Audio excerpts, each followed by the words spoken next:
At a time when the beat-em-up genre wasn't exactly bustling with standout entries, Scott Pilgrim vs. the World, the game, made a significant impact.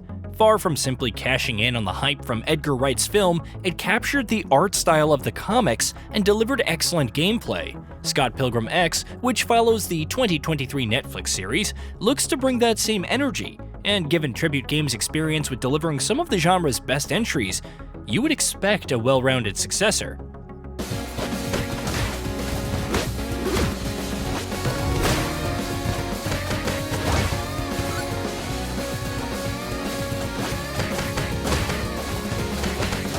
The results are a little more muddled than that, however. While Scott Pilgrim EX still packs a surprisingly deep combat system like its 2010 predecessor, not to mention the incredible aesthetic, it falls short in more than a few areas.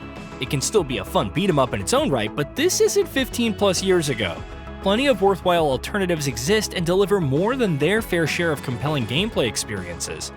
For a series that's always been light on logic and big on heart, the story does very little to actually make sense. Space and time have somehow been ruptured. 3 gangs are running amok, but Scott and his friends aren't necessarily interested.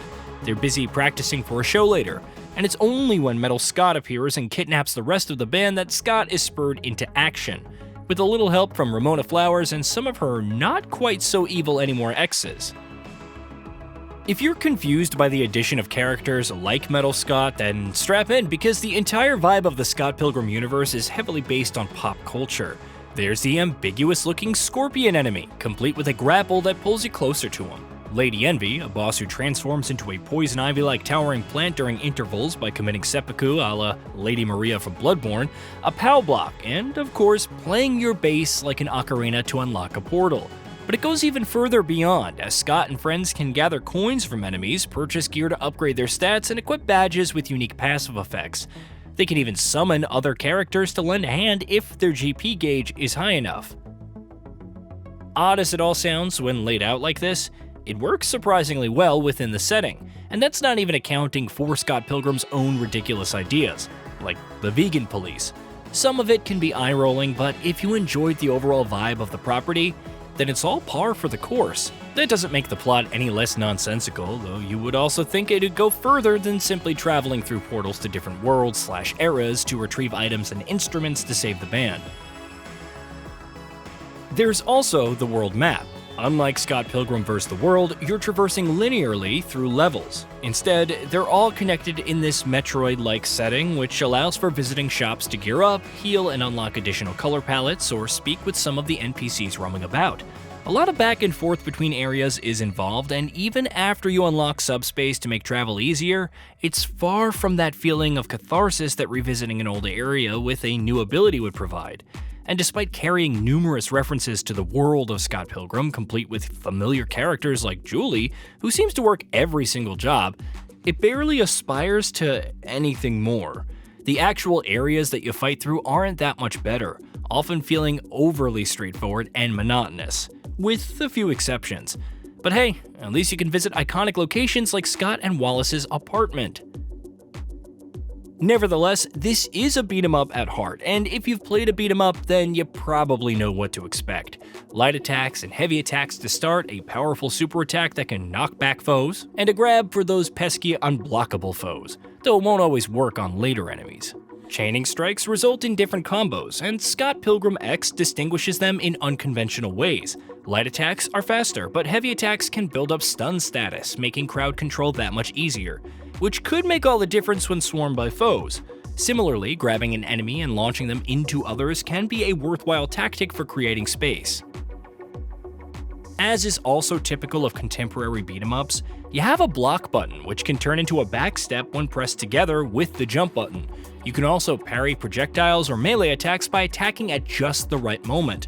Altogether, it's a solid system that's easy to embrace while offering just enough nuance for those who want to get invested. Of course, chaos can often be the name of the game, and it's not long before all strategy goes out the window in favor of multiple throwable items, weapons, explosives, and whatnot. I also found that equipping a badge which drains GP from enemies while attacking them can be used to constantly fuel super attacks. It's a neat power fantasy on paper, but it can serve to quickly trivialize some encounters in the early to mid-game, especially boss fights when multiple minions are called in. At least the bosses themselves have interesting gimmicks, like prehistoric Roxy using Scott's base to summon explosives from the sky as vegans assail you from all sides. Can't promise that makes any more sense when actually viewing it though.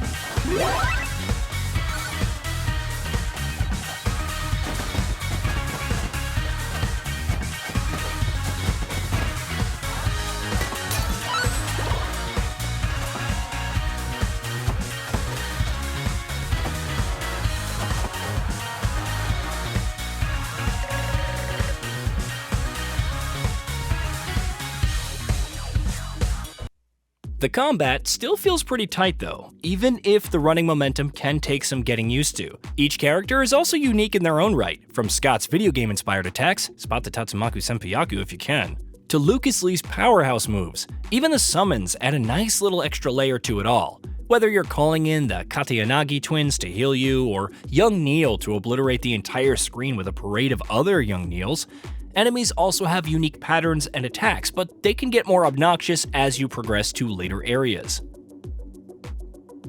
Though it can take longer than its predecessor, Scott Pilgrim EX isn't a very long game. Replayability is more the impetus, especially if you have friends who can join in, with support for up to 4 players locally and online. And there is a fair amount of stuff to unlock, whether you're trying to collect all the badges or discover every single secret. However, given all the shortcomings, it can feel like a slog at times, even if it doesn't extend playtime by a lot. Looking back once more on Scott Pilgrim vs. the World the game, it's still incredible how it managed to deliver a great beat-em-up experience within the confines of its property. Scott Pilgrim EX can be fun, but it lacks that additional level of oomph that could see it stand side by side with the original, and that's without getting into all the ways it simply falls short as a video game.